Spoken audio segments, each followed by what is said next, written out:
You're retired, you have money in the bank, and you feel broke. You went from making money and getting a paycheck every week or every other week to now having to withdraw money from where you were just saving money. Psychologically, it is the complete opposite of what you've done your entire life. Now, if you're going through this and you're feeling this emotion about having to withdraw money and what you need to do and you still feel broke, you're not alone. I'm going to show you a real life example that I'm working on with a client, and they're feeling this way right this second. And I'm going to talk through what I've been helping them with, as well as what issues they're having and how we can potentially solve for that. And if we haven't met, I'm Eric with Jazz Wealth Managers, where we manage just over $500 million in assets. And we're also the founders of the 2-bucket Powell method, which is a retirement strategy to help retirees get through those retirement years. So let's go ahead and paint a picture of what this looks like for this client. This client is newly retired. They have a nearly brand new house that they just purchased, and they have plenty of money in their financial plan, and it's all going to work. But they want to get rid of this house payment. They say, I'm just sick of it. I feel like I'm cash strapped. I want to free up money to live, and I'm having to pay on this house. Now, their scenario is a bit unique here because they have a 10-year mortgage. And with that 10-year mortgage, it's making their payment really high. But you could see here, they have a 100% probability of success with Nest Egg, our software that we use for retirees and helping them plan for the retirement years. And so they're on track with everything that they need to be doing right this second. But we want to figure out how we're going to look through their goals and what they need to do. So a snapshot of their finances, we're looking at their net worth. They're multi-millionaires. They have $3.5 million just in invested assets. $3 million of those dollars are brokerage dollars with $1 million cost basis. $500,000 are pre-tax dollars. It was a 401k that they rolled over into an IRA. And they have a primary residence that has a net worth already, or a value already of $550,000. They have a loan on that. And so their expenses, they've got $173,000 annually in expenses. That does include their primary residence mortgage.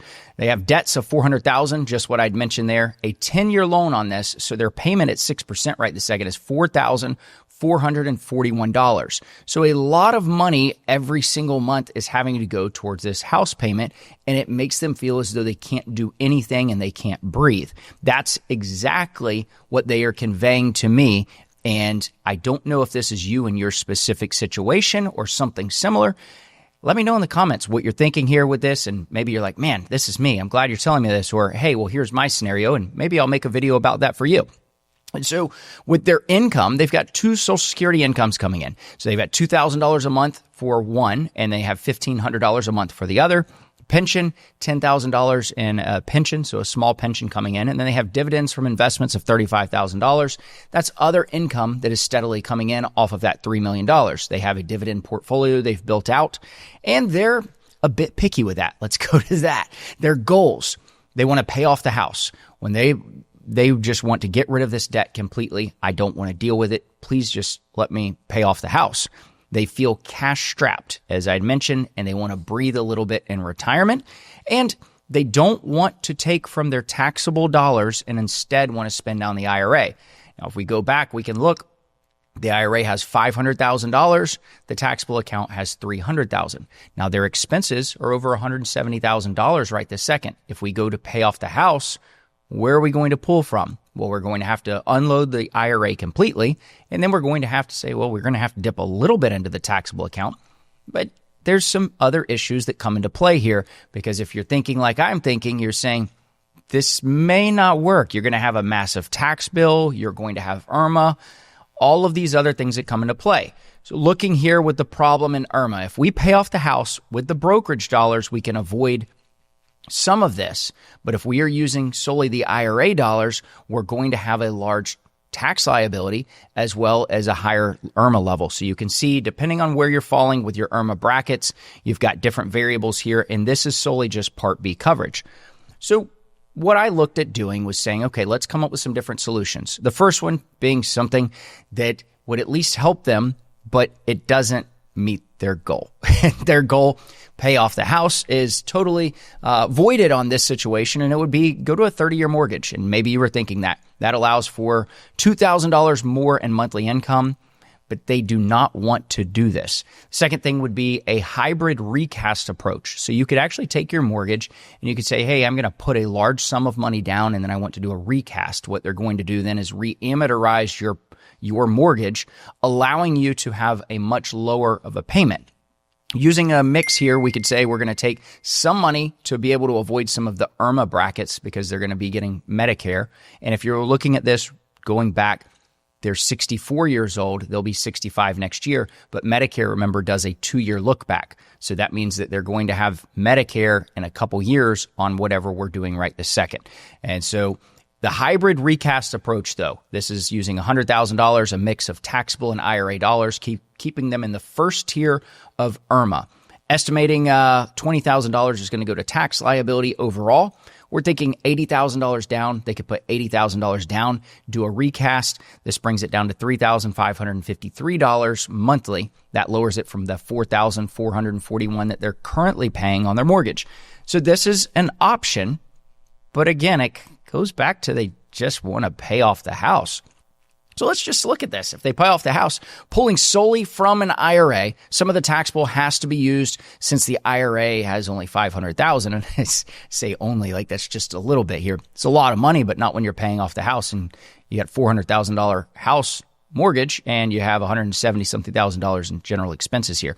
So looking at this scenario specifically, we can see that their expenses, if they were to pay off the house, would be $522,000 and their tax payment would be $181,000. A lot of money paid to Uncle Sam on that one. So that is an option, though. And if they were to do that, then they would understand that there's going to be a large IRMA increase. And so this is only Part B. And if we're looking only at Part B here, we can see that it's $446.30 more that they're going to have to pay because of the brackets that they would fall in when it comes to IRMA. Now that's times 2 because it's husband and spouse or husband and wife here. So they're going to both have to pay that. If they take their total with Part B and Part D and you times it by 2, because there's 2 of them, and you times that by 12 for all of their months of the year, $22,387.20 more for that IRMA Medicare expense because they pulled all of the money out of the IRA. If they were to use just taxable dollars, which they really don't want to do, but again, this is where we're wanting to look at multiple scenarios, present multiple options to help them come to the conclusion because it is their money. I want them to be happy with the decision. My goal is to make sure that it doesn't completely derail the plan.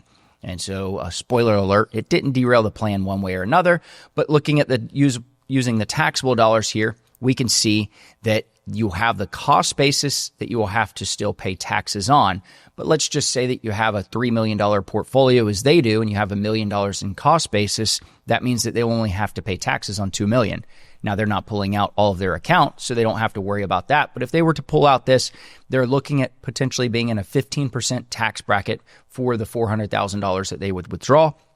That would decrease their IRMA liability significantly, though it would also decrease their dividends because if we factor in their dividends, they get $35,000 a year in dividends off of $3 million.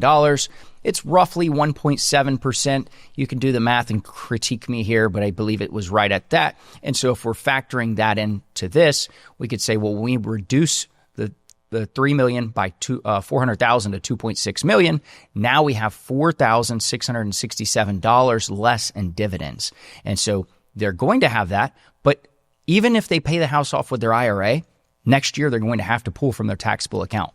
And so you have to realize eventually this taxable account is going to start getting sold off somewhat.